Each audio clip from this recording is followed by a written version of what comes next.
Mga master, okay lang bang? Huwag niyong skip ang mga ads sa aking mga video kung okay lang mga master. Salamat sa solid na suporta po. Yon, what's up mga masters? Nandito na naman tayo sa panibagong araw, panibagong kabanata na naman ang pagsasama-samahan natin ngayon guys.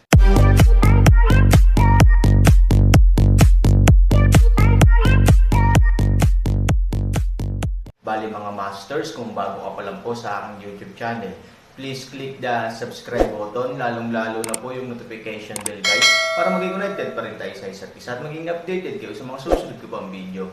Bali mga masters, bago natin umpisahan ng kwento ay mag-shoutout po muna tayo para sa mga solid nating tagapakinig. Shoutout kay Juancho Arnaldo, shoutout kay Isagani Abella. Yun na nga mga masters, no? Bali hindi na ito patagalin. In 3, 2, 1, let's go! Si Han Sanchen ay napaka-curious. Pagkatapos ng lahat, ang kasalukuyang pangunahing sitwasyon ay ang buong Chanmo Castle ay puno ng basura, at kahit isang mesa ng mga pinggan ngayong gabi ay halos lahat ay tinitipon ng mga tao sa lungsod. Buong taon silang nabubuhay sa ilalim ng pang-aapi at nagtatago sa underground space na ito. Sa makatuwid, ang kanilang mga kondisyon sa pamumuhay ay karaniwang hindi sila maaaring mamatay sa gutom, na isang sitwasyon na ng matinding kaligayahan.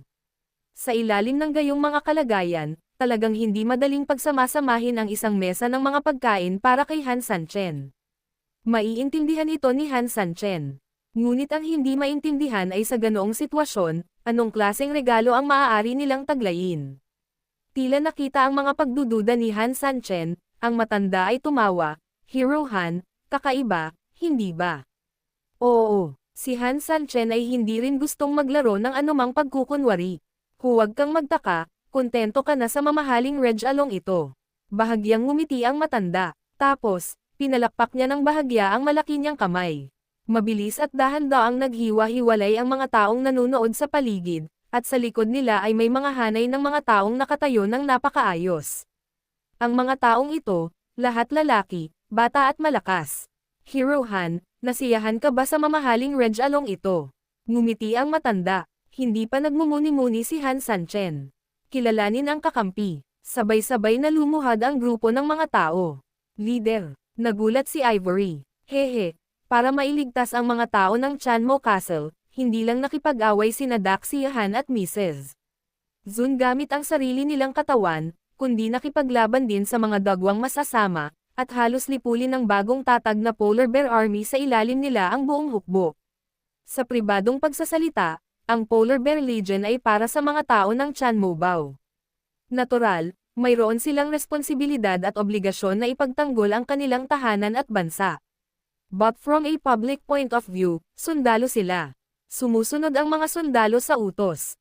Natural, hindi makagalaw ang mga sundalo ng walang utos. Sa madaling salita, ang kanilang mga pinuno ay hindi nagbibigay ng mga utos na iligtas ang lungsod, hindi banggitin ang mga tao sa parehong lungsod, kahit na ang kanilang mga kamag-anak, sila ay ganap na hindi dapat kumilos ng walang pahintulot. Hero Han, ikaw ang nagutos, kaya Yugang, ikaw ang gumagastos ng iyong tropa para tulungan ang mga tao sa Chanmo Castle. Sinabi ng matanda, di ba? Hinawakan ni Daoskar ang kanyang noo at halos mahilo, ngunit naiintindihan niya ang pangkalahatang kahulugan.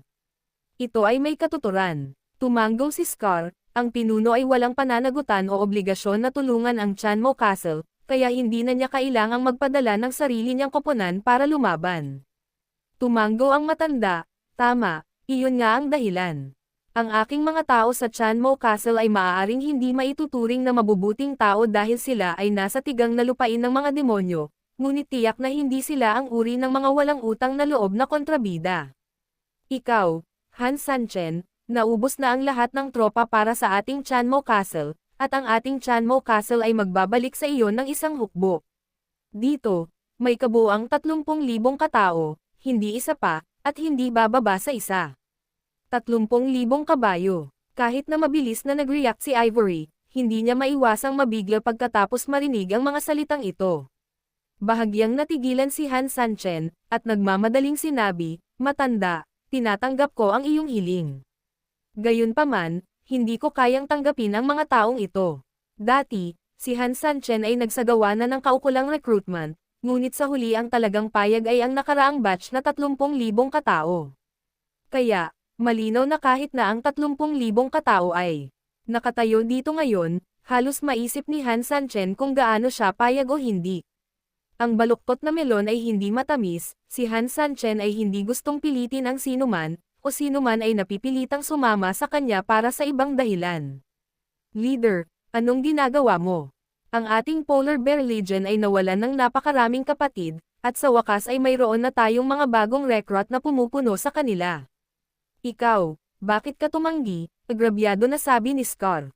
Pagkatapos ng tuluyang pag-ibayuhin ang sitwasyon, talagang hindi maintindihan ni Han Sanchen ang kanyang ginagawa. Dapat mong malaman na kapag ang grupong ito ng mga tao ay nakolekta, para sa Polar Bear Legion, ito ay halos katumbas ng isang muling pagkabuhay na may buong dugo.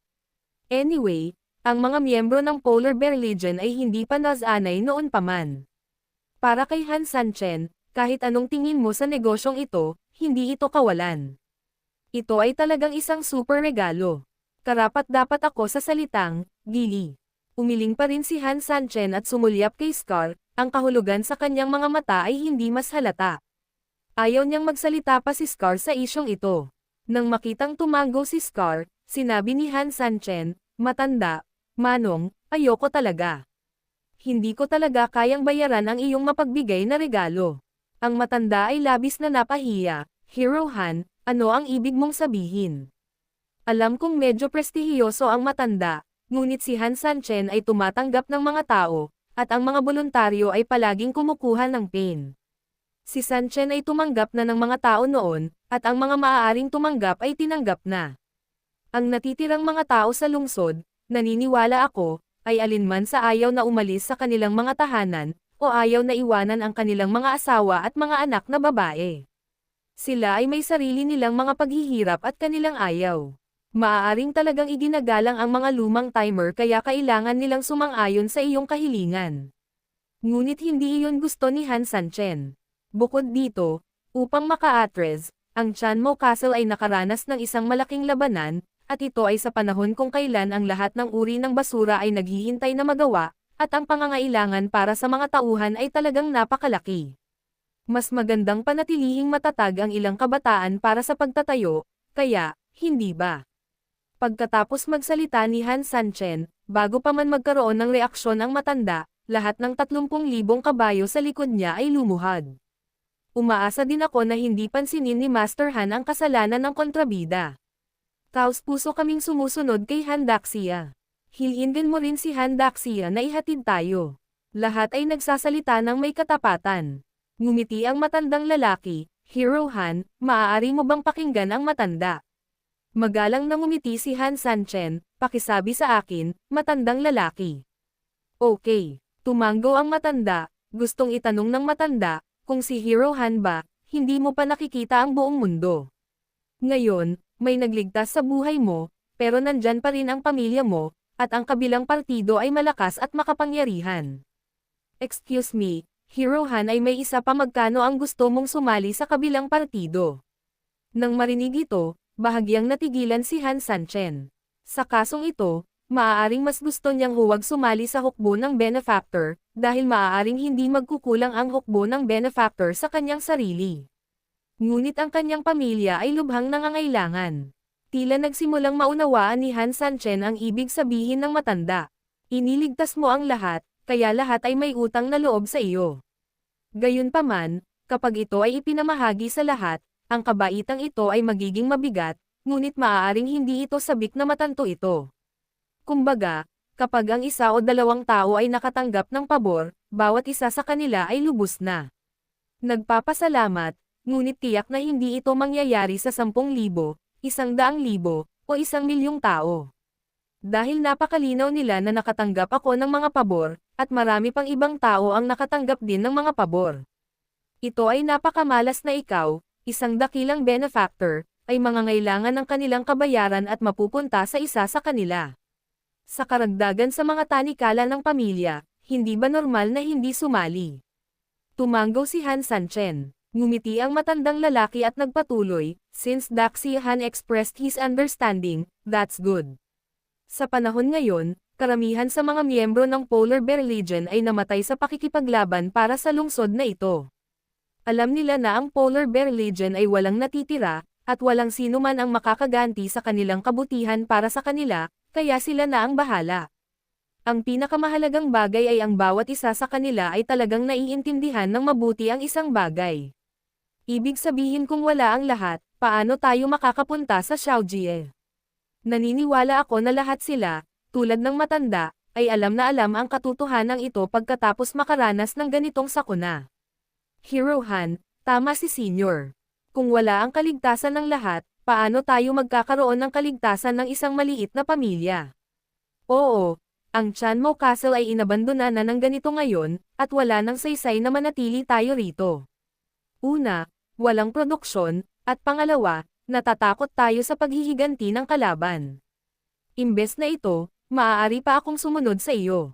At least, maaari akong kumita ng pera, pagpapalaki ng pamilya. Hero Han, we are really willing to join you, please give us your grace.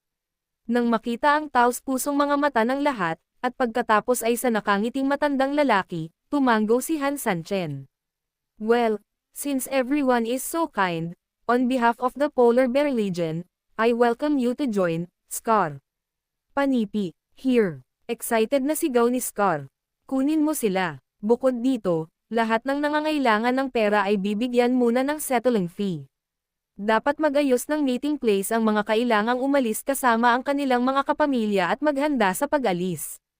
Tuwang-tuwa si Scar at paulit-ulit na tumanggo. Maya-maya, winagaway ni Scar ang kanyang kamay at inakay ng mabilis ang 30,000 tao na umatras.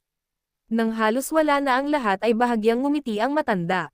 Han Xiaoxia, oras na para maupo na tayo. Malamig ang pagkain, ngunit hindi ito magiging masarap. Tumanggo si Han Sanchen, kung gayon ay mas masama ang paggalang kaysa pagsunod. Mabilis na umupo ang isang grupo ng mga tao sa mesa, at humingi ng chopsticks ang matanda. Nang igagalaw na sana ni Han Sanchen ang kanyang chopsticks, biglang may narinig na tunog ng pag-inom. Kung wala, ako, hindi ko akalain na masisiyahan kayo sa pagkain sa likod ng mesa na ito, tama ba? Ang mga mukha ni Han Sanchen at Ivory ay puno ng kalituhan, pagdududa at hindi pagkakaunawaan. Ngunit sa kabilang banda, takot ang mga tao sa ibang lungsod. Maraming tao ang bumangon pa nga nang hindi namamalayan at direktang humawak ng mga armas. Sa anumang oras, may pakiramdam ng desperadong pakikipag-away sa kanya. Hygiene. Siya dapat ang pangalawang kapitan na malayo na sa lungsod. Sa oras na ito, dahan-dahan siyang naglakad palabas mula sa eskinita sa dulo ng kalye. Napatayo din bigla ang matanda, hindi na kalmado ang mukha niya, at napakasolemna ng ekspresyon. Bahagyang iwinagayway ni Han Sanchen ang kanyang kamay, senyales na hindi kailangang kabahan ang lahat. Nagbigay siya ng maraming kapaki-pakinabang na impormasyon para magkaroon ng malaking tagumpay si Chan Mobao sa pagkakataong ito. Huwag kang mag-ingat sa kanya, paliwanag ni Han Sanchen. Sa mga salita ni Han Sanchen, maraming tao ang agad na nakahinga ng maluwag. Tama, nandito si Hero. Han, natatakot kami na baka may gawin siyang mali.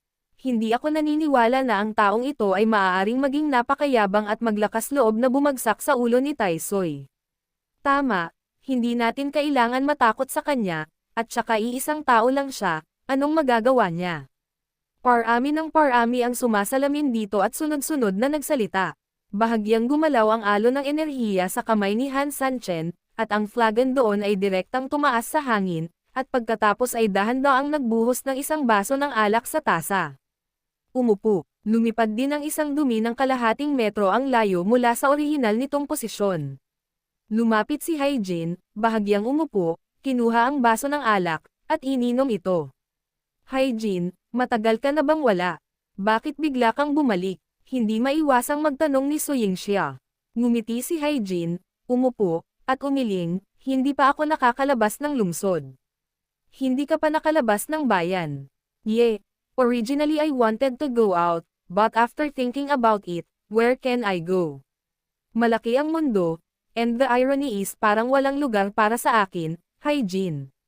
Matapos mahulog ang mga salita, hindi na pinansin ni Hyjin ang pagtingin sa iba, pinulot niya ang chopsticks at inilagay ang mga gulay sa kanyang bibig, at pagkatapos ay nilagyan ng alak ang sarili. Pagkatapos uminom ng isa pang baso ng alak, nagpakawala siya ng mahabang buntong hininga, kaya, makakabalik lang ako ng walang hiya.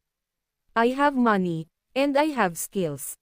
Kung hindi naman magugustuhan yung dalawa, pwede mo ba akong pasukin dahil sa hirap ko? Nang marinig ito, naging interesado si Han Sanchen, gusto mo bang sumama sa amin? Bagamat marami akong ginawang immoral na mga bagay sa nakaraan, sa pagkakataong ito ay mayroon din akong kredito, at sinabi mo na ang mga merito at demerits ay nakabawi sa mga merito. Sabi ni Haijin. Umiling si Han Sanchen, hindi ko ibig sabihin na hindi ka sumali, nagulat lang ako na bigla mong gustong sumama sa amin. Sa totoo lang, naisipan kong samahan ka noong nasa underground Dragon City ako.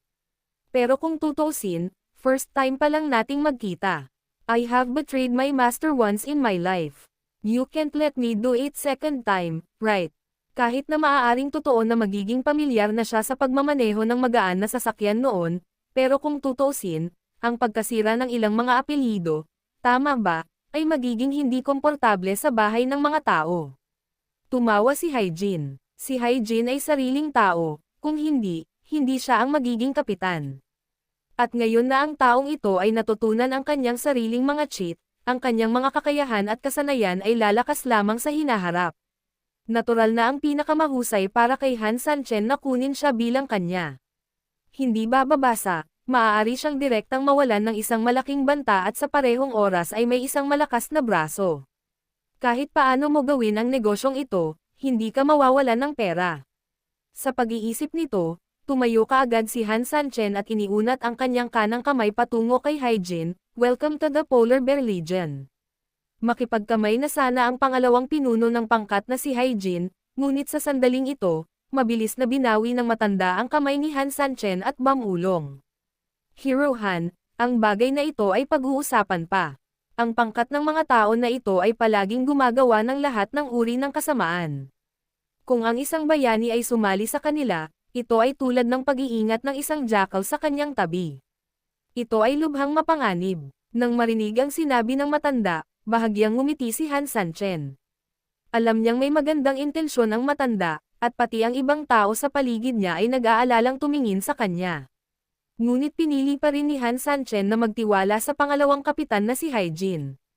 Hindi dahil sa anumang bagay, ngunit dahil narinig ni Han Sanchen mula kay Ivory na kahit na ang itim na anino ay humantong sa mga tao na palibutan si Long Mai at inanyayahan siyang bumalik, hindi pa rin niya piniling bumalik. Alam na alam ni Han Sanchen na ang taong ito ay isang taong magagamit ni Han Sanchen. Lahat, huwag maghinala sa mga tao, at huwag maghinala sa mga tao, may tiwala ako kay Haijin, at sana mapagkakatiwalaan mo rin siya. Ako, si Han Sanchen, ay handang magbigay ng garantiya sa aking ulo. Ano? Yun na nga mga masters, no? Bali panibagong kabanata na naman yung natapos natin ngayong gabi. Muli, maraming salamat po talaga sa walang sawang suporta po sa aking YouTube channel na talagang inaabangan nyo po ang bawat upload ko po. Bali mga masters, magkita-kita ulit po tayo bukas ng gabi at ngayon po ay magpapaalam po muna tayo. Bali mga masters, bye-bye!